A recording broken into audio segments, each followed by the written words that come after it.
Hello students.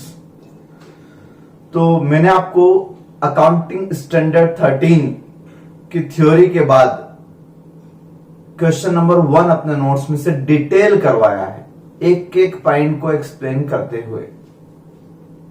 इस chapter में मैंने कहा था मेन पॉइंट सिर्फ 3 ही होते हैं, 3 एंट्री का खेल। फिर भी कुछ बच्चों को इसमें प्रॉब्लम आ सकती है, तो मैंने कहा था मैं और मौके दूंगा। मैं आज फिर एक और क्वेश्चन करवाता हूं आपको, वैसा का वैसा ही, फिर से सारे डिटेल नोट्स के साथ, तो आप एक बार और समझ लेना अच्छे से, ठीक है। इस बार आपको समझ में आ जाना चाहिए। सेकंड नंबर क्वेश्चन मैंने होमवर्क दिया था, तो सेकंड नंबर क्वेश्चन में हो सकता है कुछ प्रॉब्लम आई हो आपको, तो वो मैं आपको अलग से उसका सॉल्यूशन विथ वर्किंग नोट अलग से बता दूंगा मैं आपको, ठीक है। उसमें अपन टाइम नहीं खराब करेंगे। सेम सेकंड नंबर क्वेश्चन जैसा ही एक क्वेश्चन मैं आपको करवा देता हूं, तो सेकंड में अगर कोई डाउट हुए भी तो क्लियर हो जाएगी।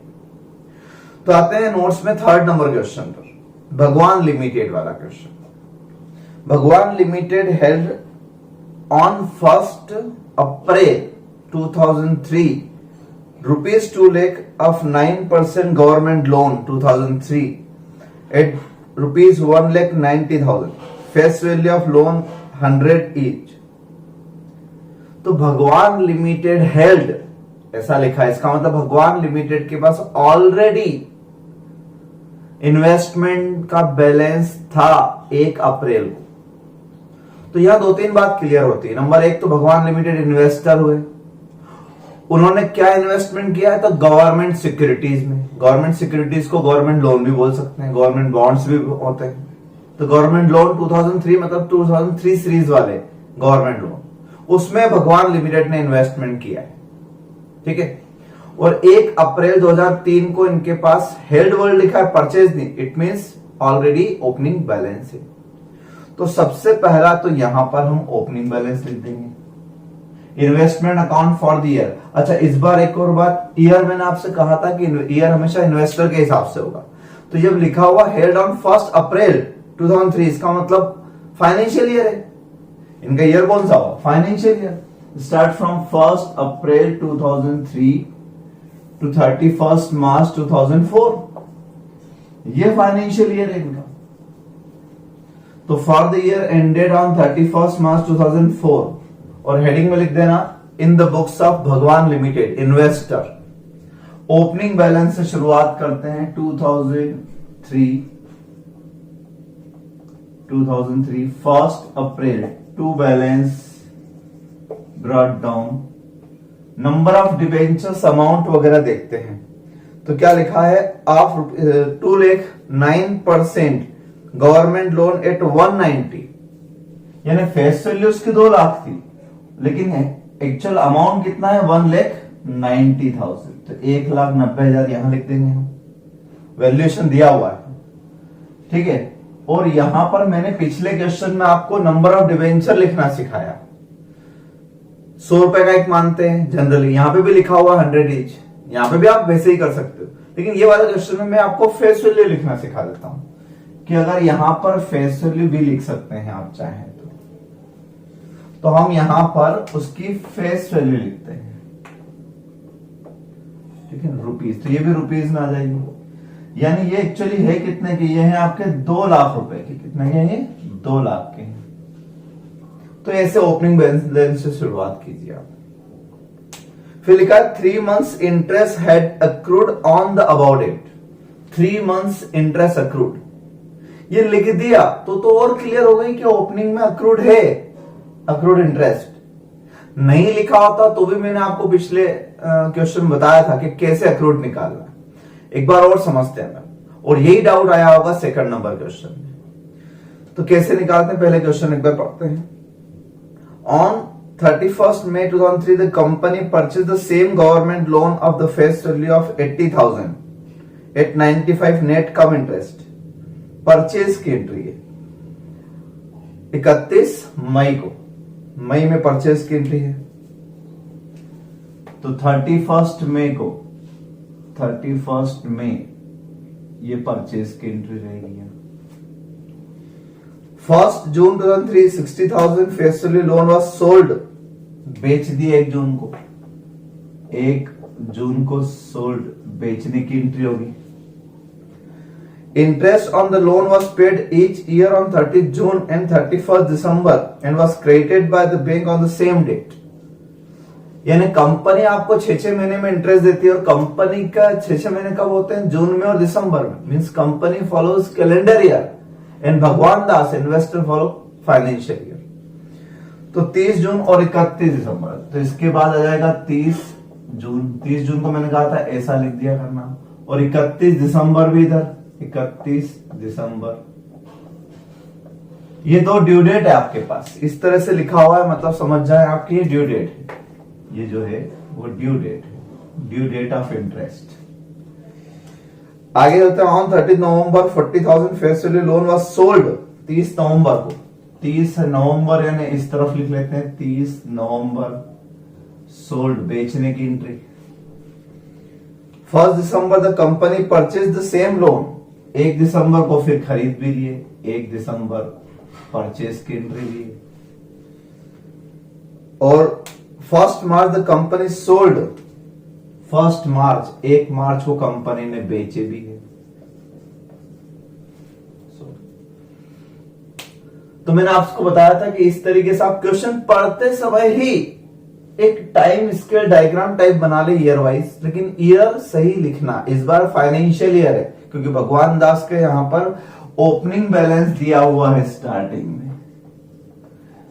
हेल्ड ऑन 1 अप्रैल मींस भगवान दास फॉलोज फाइनेंशियल ईयर। और फिर 1 बाय 1 मैंने सारी ट्रांजेक्शन लिख ली। मैंने कहा एक क्वेश्चन में ज्यादा से ज्यादा 2 बार परचेज सेल, और बढ़ाना हुआ तो बस परचेज सेल बढ़ाएंगे। अब एक बार कॉन्सेंट्रेट हो गया परचेज और सेल की एंट्री अगर आपने समझ ली, परचेज सेल और ड्यू डेट, बस 3, तो इस चैप्टर में कुछ भी नहीं। फिर डिवेंचर वाले क्वेश्चन तो बहुत इजीली हो जाएंगे, फिक्स है इसमें रूल, ऐसा ही होगा। अब हम आगे लिख पढ़ते हैं, required draw up 9% government loan account. तो इस बार अकाउंट का नाम क्या रख सकते हैं हम?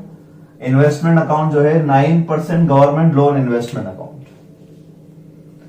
9% गवर्नमेंट लोन इन्वेस्टमेंट अकाउंट। आप ऐसा नाम भी लिख सकते हैं, मतलब फुल पूरा 9% government loan investment account in the books of भगवान दास। तो मैंने पहले की थी, इसके ऊपर आप लिख देना इन द बुक्स ऑफ भगवान दास इन्वेस्टर। फिर और क्या लिखा है? First in first out method shall be followed and balance of the loan held by company shall be valued at total cost और market price whichever is lower. Calculation shall be made to the nearest rupee. सारी बात तो clear कर दी कि आपको whichever is lower पे value करना है, फीफो मेथड लगाना है, कोई एजम्पशन ही नहीं, सब कुछ क्लियर है क्वेश्चन। अब पहले मैं एक एक करके आपको इन सब की वर्किंग समझाते आता हूं। वर्किंग हो जाने के बाद आप सब समझ गए हैं फर्स्ट क्वेश्चन में कि परचेज डेबिट होगी, सेल क्रेडिट होगी। ड्यू डेट पे इंटरेस्ट आएगा तो bank account debited to interest account, fix है ये। तो एंट्री करना इतनी टफ नहीं है जितना कैलकुलेशन। तो आप पहले कैलकुलेशन समझ लें मुझसे मन पाएगा। पहला कैलकुलेशन, फर्स्ट नंबर देखते हैं।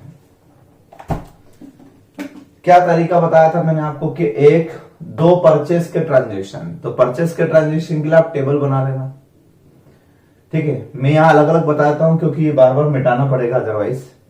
तो परचेस ट्रांजेक्शन और ओपनिंग बैलेंस भी आप चाहे तो इनकी नंबरिंग भी दे सकते हैं। ये हमारा वर्किंग नोट नंबर 1 हो जाएगा, ये वर्किंग नोट नंबर 2, 3, 4, 5, 6, 7, 8 और यहां 2 रहेंगे 9 एंड 10। 9 एंड 10 क्या?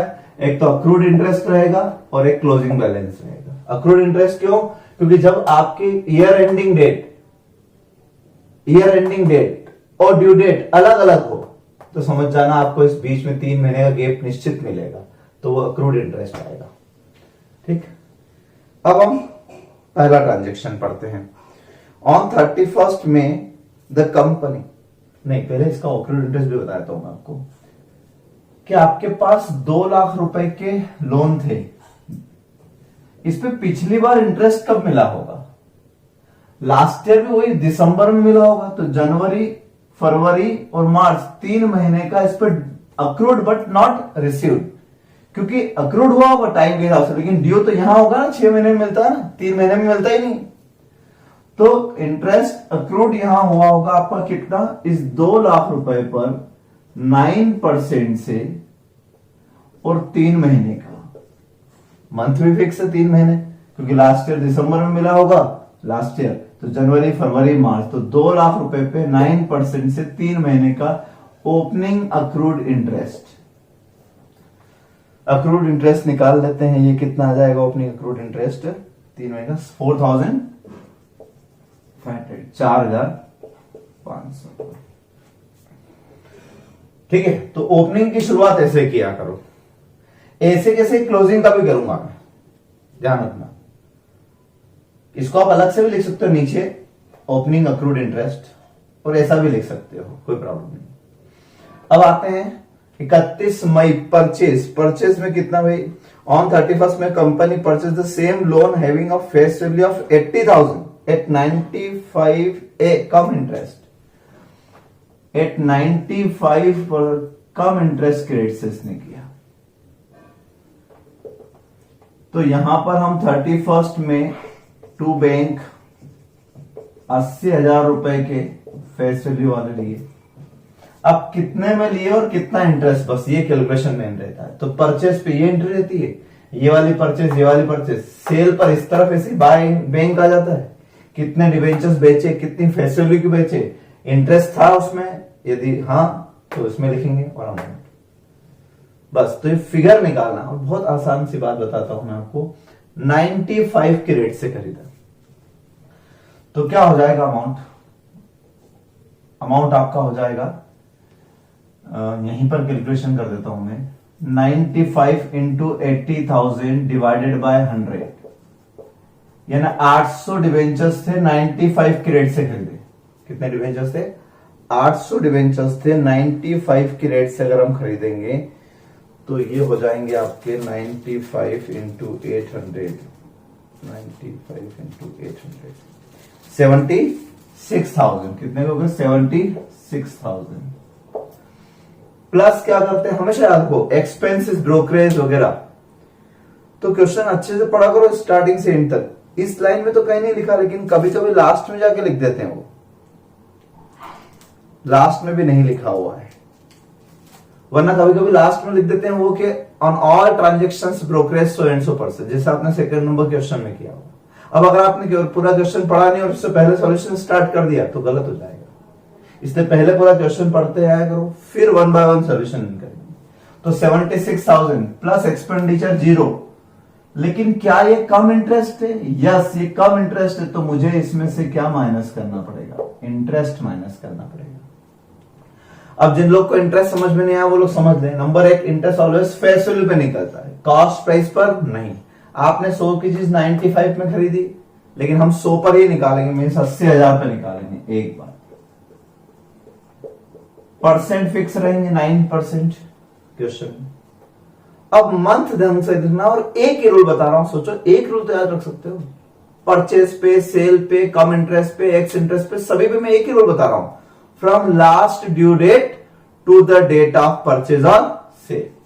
तो लास्ट ड्यू डेट रही होगी दिसंबर, वहां से लेके मई तक गिन लो आप, तो जनवरी, फरवरी, मार्च, अप्रैल और 31 में, यानी मई भी पूरा, क्योंकि अगली ड्यू डेट आएगी जून में, यानी सीधे इधर से भी देख सकते थे आप, एक महीना बच रहा था। तो दिसंबर 31 से लेके और 31 मई तक हम गिरेंगे तो 5 महीने हो रहे हैं। कितने महीने हो रहे हैं, 5 महीने। बस इतनी सी बात आपको याद रखना है। और 5 महीने का मैं अगर इंटरेस्ट कैलकुलेट करता हूं तो 5 मंथ इंटरेस्ट 80,000 पर आता है आपका। 5 महीने 80,000 पर 9% से 5 महीने का इंटरेस्ट 3,000 रुपए, 3,000 रुपीज। कम इंटरेस्ट था इसलिए माइनस कर रहा हूं, कम इंटरेस्ट था यानी इसमें क्यूमुलेटिव था, इंक्लूड था, इसलिए अलग अलग कर दिया। तो ये कैपिटल नेचर के आइटम कैपिटल नेचर में चले गई, और ये 3,000 इंटरेस्ट रेवेन्यू नेचर के आइटम रेवेन्यू नेचर में चले गई। तो ये कैपिटल एक्सपेंडिचर हो गया, ये रेवेन्यू एक्सपेंडिचर हो गया। ठीक है, ये तरीका है। अगर ये एक इंटरेस्ट ट्रांजेक्शन होता तो 76,000 पूरे यहां लिख देता, क्योंकि वो एक्सक्लूडिंग होते, और 3,000 यहां अलग से लिख देता। लिखना जरूर है, अलग से लिख देते। क्लियर। वर्किंग नोट आप अपनी कॉपी में लिखते हैं क्योंकि मेरे पास जगह कम है, मैं 1 बाय 1 यहीं पर बताऊंगा सारे वर्किंग नोट। ये हो गया। आगे चलते हैं। On 1 June 60,000 face value loan was sold. अब बेचने की बारी आ गई 1 जून को।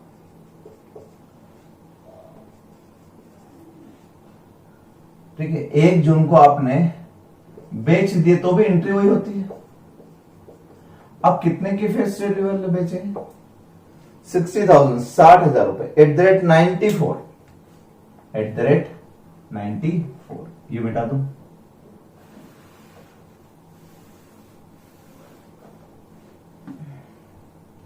तो यहां पर आपने 94 के रेट से कितने डिवेंचर्स? 600 94 के रेट से। तो सेलिंग प्राइस हो गई आपकी 60,000 divided by 100 into 94। 60,000 divided by 100 into 94, ये हो गया आपके 56,400। 56,400। अगर एक्सपेंडिचर होते तो आप इसमें से लेस करते। और ये है एक्स इंटरेस्ट। किस तरह का? ये एक्स इंटरेस्ट है। ये ट्रांजेक्शन एक्स इंटरेस्ट ट्रांजेक्शन। अगर एक्स इंटरेस्ट ट्रांजेक्शन है तो मुझे इसमें इंटरेस्ट माइनस करने की जरूरत नहीं, लेकिन इंटरेस्ट कैलकुलेट तो करना है, बिल्कुल करना है। तो इंटरेस्ट कितना कैलकुलेट करें हम? इंटरेस्ट ऑलवेज 9% से हो, फेस वैल्यू पर हो 60,000 पर। ये दो बात तो आप लिख लेना। अब सिर्फ पीरियड लिखना है। फिर वही concept, last due date to the date of purchase और सेल। तो आप देखो लास्ट ड्यू डेट दिसंबर, तो जनवरी, फरवरी, मार्च, अप्रैल, मई, 1 जून है, इसलिए 5 महीने तो हो रहे हैं। तो 5 महीने का इंटरेस्ट यहां पर कैलकुलेट कर लेते हैं हम। ठीक है, ये 60,000 पे 5 मंथ का इंटरेस्ट 2250 2250 रुपए। ये हम यहां लिख देते हैं 2250 और 56,000। बस इतना सा। अगर एक कम इंटरेस्ट होता तो मैं इसमें से माइनस करके नेट अमाउंट यहां लिखता। बस इतना सा फर्क है। और एक्सक्लूडिंग इसलिए ये अलग दोनों अलग अलग फिगर लिख दिए। ठीक, अब आज एक और नई बात सुन लेते हैं। तो यहां तक तो हम पहले फर्स्ट क्वेश्चन में भी सीख चुके थे, लेकिन मैंने फर्स्ट क्वेश्चन में आपको सेल ट्रांजैक्शन पर प्रॉफिट लॉस कैलकुलेट नहीं करवाया था। मैं लिखता गया था, लास्ट में इकट्ठा balancing figure profit and loss आ गया था। एग्जाम में टाइम कम हो तो ऐसा कर सकते हो, लेकिन सही तरीका तो यह है कि profit and loss should be calculated on each and every sale transaction. हर एक पे निकालना चाहिए ना, इस पर कितना कमाया, दूसरे पे कितना, एक बार यहां बेचा, एक बार यहां बेचा, एक बार 3 बार सेल किया। लास्ट में निकालने में क्या होता है, वो तीनों का नेट हो जाता है, किसी में प्रॉफिट किसी में लॉस। लेकिन अलग अलग इंडिविजुअली निकालें तो हो सकता है किसी में प्रॉफिट कमाया और किसी में लॉस। तो अब हम प्रॉफिट लॉस सीखते हैं इसके ऊपर, किस पे प्रॉफिट हुआ या लॉस हुआ, कैसे कैलकुलेट करेंगे भाई। FIFO method. क्या बोला है? फीफो। समझते हो FIFO? First in first out. यानी ये जो आउट हुए हैं किसमें से हुए? इसमें से हुए कि इसमें से? तो फर्स्ट इन फर्स्ट आउट, इसमें से आउट हुए। 2 लाख में से 60,000 वाले बेच दिए, तो 2 लाख की कॉस्ट 190 थी, तो 60,000 की कॉस्ट कितनी? प्रॉफिट लॉस कैसे निकालोगे? सेलिंग प्राइस तो पता है आपको, इतने में बेचा, खरीदा कितने में था, कॉस्ट निकालो, सिंपल सी बात है। तो मैं कॉस्ट कैलकुलेट करके देखता हूं, मिटा दो ये इस तरफ लिख देता हूं। चलो, तो मैं बोल रहा हूं कि 1,90,000 जो है वो आपकी 2 लाख की कॉस्ट है। तो 60,000 रुपए की कॉस्टिंग कितनी, ये देख लेते हैं। 1,90,000 डिवाइडेड बाय 2 लाख इंटू 60,000, यह 57,000, 57,000 कॉस्ट है। और आपने इसको सेल कितने में किया? आपने इसको सेल किया 56,400 में, सेलिंग प्राइस बेचा। तो सिंपल दिख रहा है 600 रुपए का आपको लॉस हुआ। कॉस्ट ज्यादा है, सेलिंग प्राइस कम है, ध्यान रख लेना। प्लस माइनस से मत चलो, मैथ से मत लगाओ। Selling price is less than cost then loss, तो ये लॉस हुआ इस पे। तो अगर आपको इंडिविजुअल ट्रांजैक्शन पे प्रॉफिट लॉस निकालना है तो सिंपल इस तरीके से कर सकते हो। वो जो सेल किया उसकी कॉस्ट कैलकुलेट कर लो इसके बेस पे। और अगर ये वेटेड एवरेज वाला क्वेश्चन होता तो कैसे करते? वेटेड एवरेज वाला होता तो ऐसे करते कि ये दोनों मिला लेता, यानी ये हो जाता आपका 2,63,000। कितना हो जाता है? 2,63,000। 2,63,000 डिवाइडेड बाय 2,80,000। ठीक है, डिवाइड, ये वेटेड एवरेज हो गया, इंटू 60,000 की कॉस्ट कितनी। तो यहां भी मैंने सिर्फ एक लिया क्योंकि फर्स्ट इन फर्स्ट आउट है। वेटेड एवरेज होता तो आपके डेबिट साइड में जितनी परचेज है उन सबका वेटेड एवरेज कर लो। ये डिवाइड कर दिया, ये वेट से डिवाइड कर दिया मैंने, 2,63,000 को ये वेट से डिवाइड कर दिया, वेटेड एवरेज हो गया। वो कॉस्ट आ जाती है, उस कॉस्ट को कंपेयर कर लेता हूं। तो वेटेड एवरेज में और इसमें कोई बहुत ज्यादा डिफरेंस नहीं। क्लियर बात? अब इस लॉस को लिखना किस तरफ है, इधर लिखना है कि उस तरफ लिखना है? तो ये दो तरीके सोचने को बताता हूं। नंबर एक तो लॉस पीएनएल में डेबिट जाएगा, वहां डेबिट तो यहां क्रेडिट। एक तरीका सबसे इजी है, by profit and loss account इसी दिन 1 जून को। दूसरा तरीका है सोचने का, तराजू बराबर। मैंने हमेशा कहा कॉमर्स जो है अकाउंटिंग तराजू पे चलती है, डेबिट साइड और क्रेडिट साइड ये बैलेंसिंग बराबर होना चाहिए।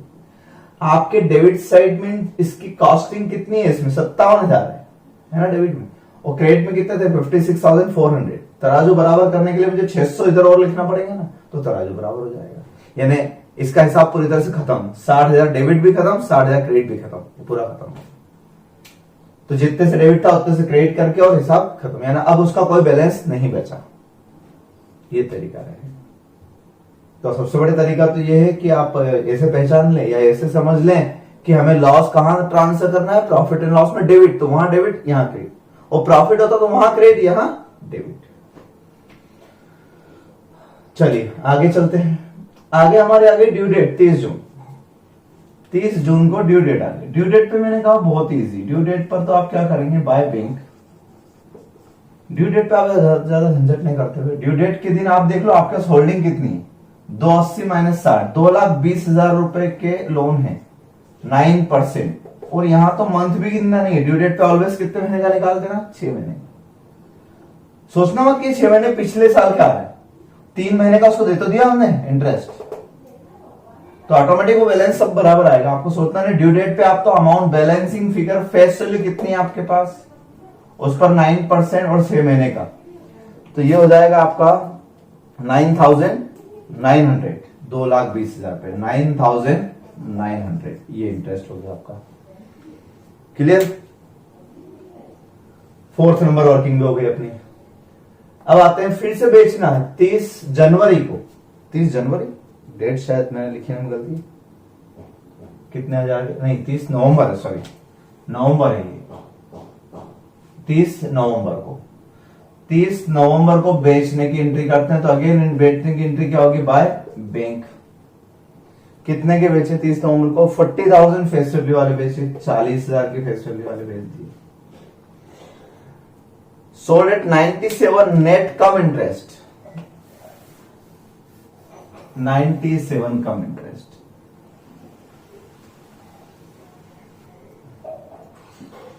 ठीक है, इन्वेस्टमेंट अकाउंट में मिटा दिया मैंने अभी। तो अब इसकी वर्किंग करते हैं। यहां आपने 40,000 वाले सेल किए, कितने के रेट से, 97 कम इंटरेस्ट। तो 40,000 को अगर 97 कम इंटरेस्ट माने 38,800। ठीक है, ब्रोकरेज वगैरह कुछ दिख रही है, नहीं कुछ भी नहीं दिख रही ब्रोकरेज वगैरह। अब ये कम इंटरेस्ट है, प्रॉब्लम ये है कि ये कम इंटरेस्ट है, और कम इंटरेस्ट अगर होता है, कम इंटरेस्ट अगर है तो इसमें से मुझे इंटरेस्ट माइनस करना पड़ेगा। ठीक है, इंटरेस्ट निकाल लेते हैं। तो इंटरेस्ट कितना आएगा आपका, इंटरेस्ट 9% से आएगा, 40,000 रुपए आएगा, ये बात फिक्स है। मंथ कैसे गिनेंगे, तो last due date to the date of sale. अब ड्यू डेट ये है क्योंकि आखिरी बार इंटरेस्ट आ चुका है, यहां तक का इंटरेस्ट क्लियर है, इधर का बाकी। तो जुलाई, अगस्त, सितंबर, अक्टूबर और नवंबर 30, यानी पूरा महीना है, यानी 5 महीने हो गए। तो 5 महीने का इंटरेस्ट कैलकुलेट कर लेते हैं। 5 महीने का इंटरेस्ट आया आपका 1,500, 1,500। ठीक है, ये आ गई आपकी नेट सेलिंग प्राइस 37,300। कम इंटरेस्ट था इसलिए मैंने इंटरेस्ट क्या किया, माइनस 37,300। ठीक है सर, यहां लिख देते हैं इसको हम 37,300 और 1,500 इंटरेस्ट यहां गया, 37,300 यहां गया। ये आपकी नेट सेलिंग प्राइस रही, नेट सेल थी। अब अगर मैं इसमें कॉस्ट कैलकुलेट कर लेता हूं तो प्रॉफिट लॉस हो जाएगा। कॉस्ट फिर वही फीफो मेथड से, फर्स्ट इन फर्स्ट आउट। तो 2 लाख में से 60 गए, तभी तो और बचे थे, तो ये भी तो इसी में से आउट गए। तो सेम उसी स्टाइल में इस पर भी निकालते हैं। 1,90,000 कॉस्ट है 2 लाख की, ठीक है। तो 40,000 की कितनी, 2 जीरो से 2 जीरो। आप क्वांटिटी में कर रहे हो तो ऐसा होता है कि 2000 डिबेंचर की कॉस्ट 190 है, 2000 से डिवाइड करते तो 1 डिबेंचर क्या जाती, इंटू 400 डिबेंचर की कितनी, इस तरीके से कॉस्ट हो जाती है। तो ये आप कॉस्ट हमारी कितनी आ जाएगी, 38,000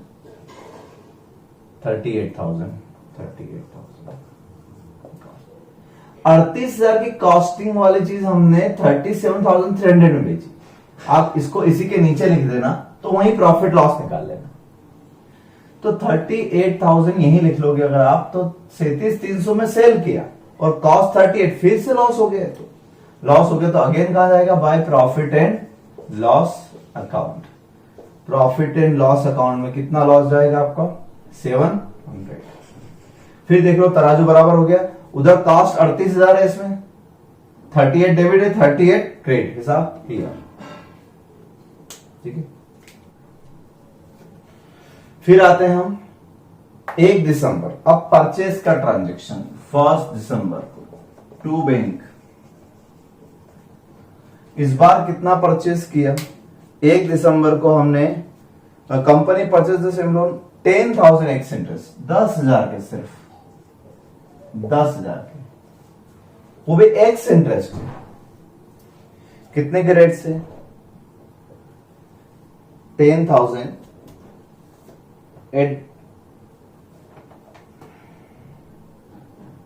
एट पार, वर्ड लिखा है, 8 पार लिखा दिया है बेटा। ये वर्किंग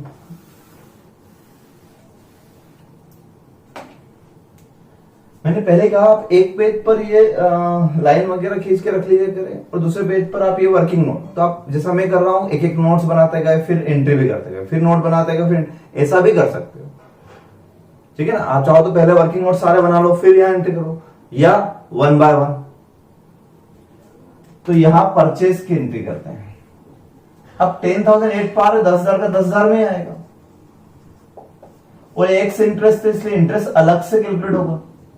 तो इंटरेस्ट 10,000 पर 9% से कितने महीने का, from last due date to the date of purchase. तो अगेन देखो आप यहां से लेके 1 दिसंबर हो, ध्यान रखना, तो 5 महीने हो रहे हैं। 5 महीने का इंटरेस्ट कितना हो जाएगा 10,000 रुपए पर, 375 रुपए हो जाएगा, 375। और ये एक्स इंटरेस्ट है, इसलिए ये अलग, ये अलग, तो 375 अलग, और ये 10,000 रुपए की कॉस्ट ये अलग। तो बहुत इजी हो गया इस तरीके से, ठीक है। आगे चलते हैं, फिर ड्यू डेट आ गई 7वें नंबर पर। फिर ड्यू डेट आ जाए तो फिर आप इधर आ जाओ 31 दिसंबर को बाय बैंक।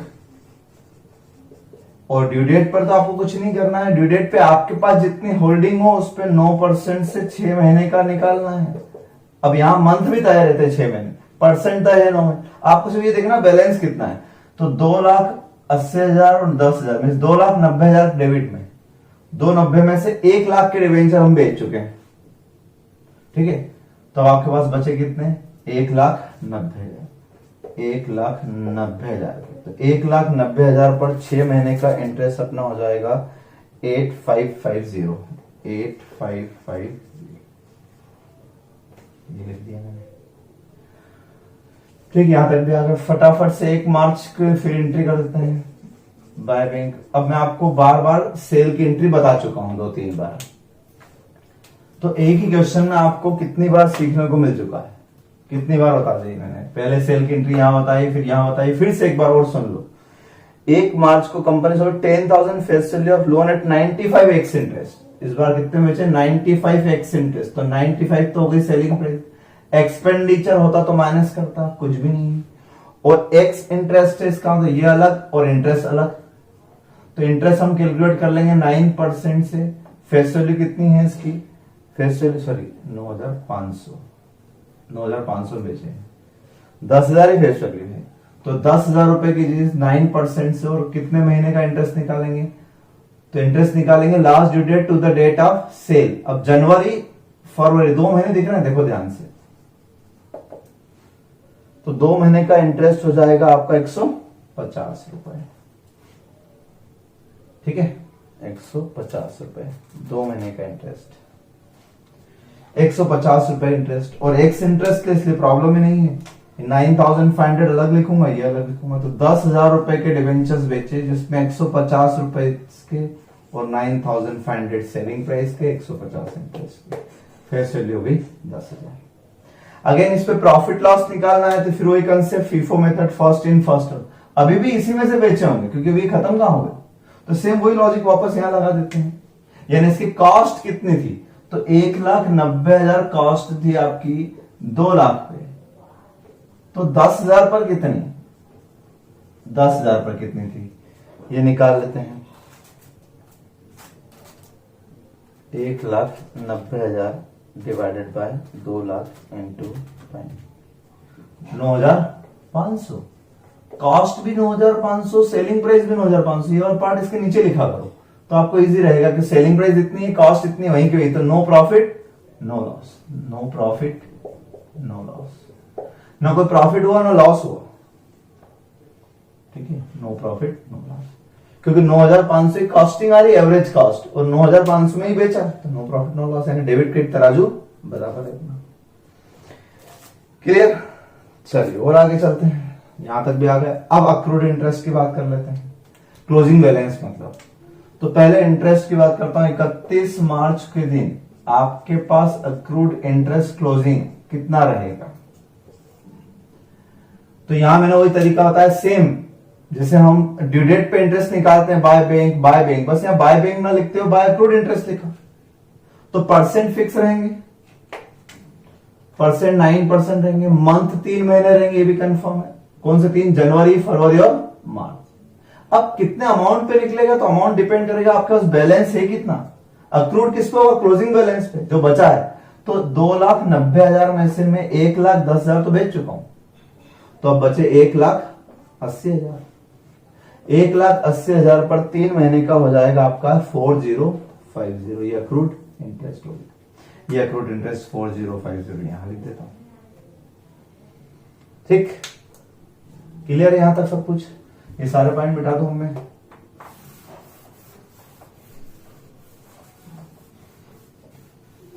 अब लास्ट पॉइंट पर आते हैं, आखिरी, क्लोजिंग बैलेंस। क्लोजिंग बैलेंस कितना, तो 2 रास्ते हैं आपके पास। जब आप क्वेश्चन में हर सेल ट्रांजैक्शन पे उसका प्रॉफिट लॉस अलग से निकालते गए हो, तो डेफिनेटली आपने तराजू बराबर कर दिया, यानी जितने खरीदे उतने बेचे, तो जिसको हमने बेच दिया उसकी कॉस्ट डेबिट क्रेडिट में बराबर कर दिया आपने। तो डेफिनेटली जो बैलेंसिंग फिगर निकालो तो ऑटोमेटिकली वो कॉस्ट ही तो आ जाएगा, क्योंकि ये कॉस्ट है और ये भी आपने क्या किया, ये दोनों मिला के क्या थी, कॉस्ट, ये क्या थी, कॉस्ट, ये क्या थी, कॉस्ट। तो आपने हिसाब बराबर करते गए। तो जो बैलेंसिंग फिगर आ रहा है 31 मार्च के दिन बाय बैलेंस 1,80,000 फेस वैल्यू का, तो वो भी तो बैलेंसिंग फिर कॉस्ट ही आएगा, क्योंकि आपने हर ट्रांजेक्शन में प्रॉफिट लॉस अलग से निकाला।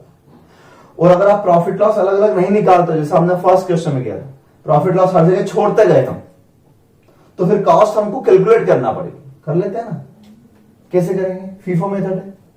2 लाख में से 1,10,000 बिक गए, तो बचे इसमें से होंगे, तो 2 लाख में से 1,90,000, सॉरी, कॉस्ट कैलकुलेट करना है फीफो से। 1,90,000 कॉस्ट थी 2 लाख की, तो 1,10,000 की कितनी, सॉरी 1,10 की नहीं, 1,10 तो बिक गए हैं, 90,000 बचे इसमें से।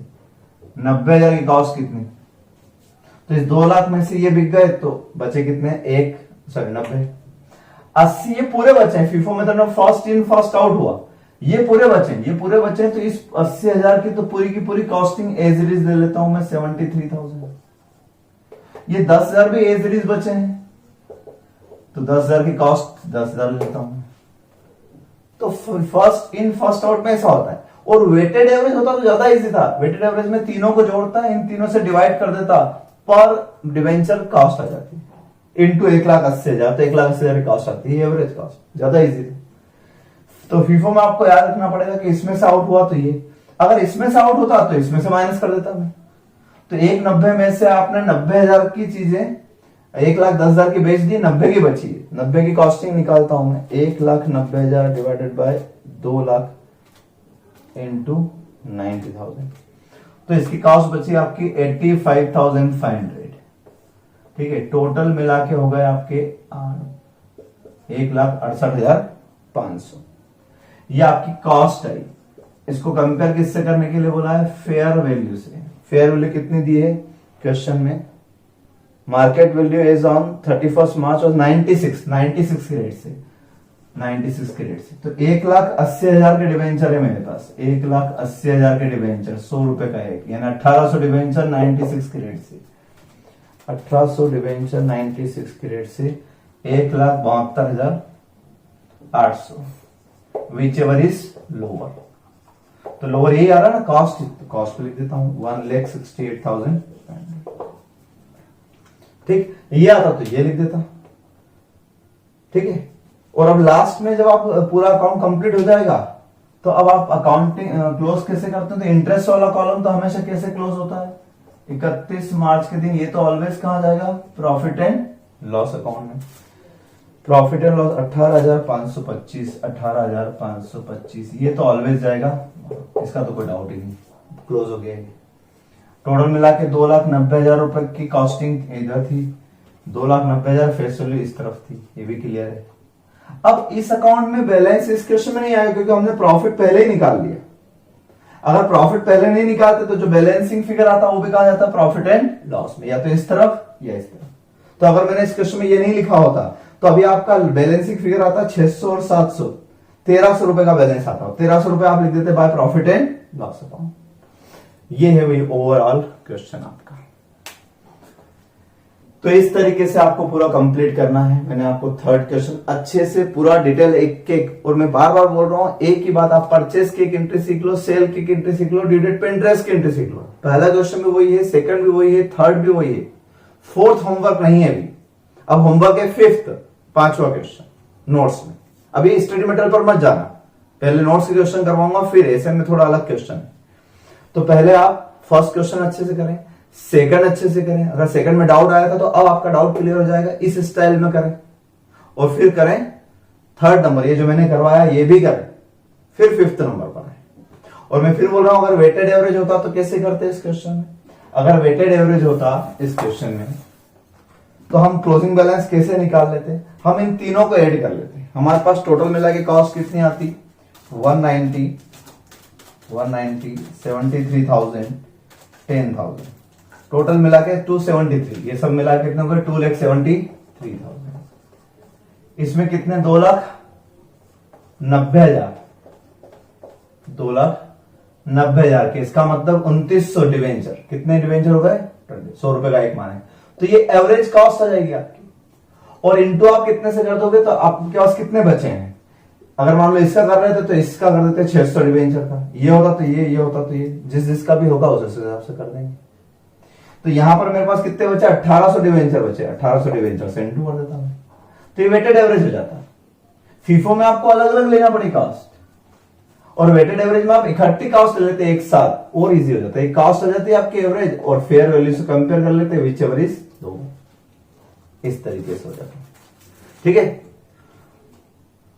और अगर यहां पर एवरेज निकालते तो, जब ये इसके केस में अगर निकालते मान लो हम एवरेज, वेटेड एवरेज, तो जब 1 जून को हमने बेचे तब तक हमने ये नहीं खरीदे थे, आप ध्यान से देखो, ये 1 दिसंबर वाले ये नहीं खरीदे, तब हम एवरेज किससे निकालते? फिर हम एवरेज इन दोनों से निकालते, यानी 1,90,000 प्लस 73 यानी 2,63,000 डिवाइडेड बाय 2,80,000, 2,80,000 मतलब 2,800 डिवेंचर। फिर ये नहीं लेते क्योंकि 1 जून तक तो आपको पता ही नहीं था ना कि आप आगे खरीदोगे, ये तो लास्ट में निकाल रहा हूं इसलिए तीनों को ले रहा हूं, है ना। जिस डेट पे, इस डेट तक 2 खरीदे तो 2, मान लो इस डेट पर ये भी नहीं खरीदे होते तो इससे एवरेज निकाल दो। तो आप जिस डेट पे सेल कर रहे हो उस डेट तक कितनी परचेज हो गई, 1 बार 2 बार 3 बार, तो उनका एवरेज निकालोगे आप इंटू 600 डिवेंचर की एवरेज कॉस्ट है और सेलिंग प्राइस ये, तो बचा हुआ प्रॉफिट या लॉस हो जाता है। वेटेड एवरेज वाले में आपको इस तरीके से करना है। सुन लिया अच्छे से आपने। तो क्वेश्चन नंबर 1, 2, 3 एंड 5, ये 4 क्वेश्चन मुझे कंप्लीट कॉपी में चाहिए। Thank you so much.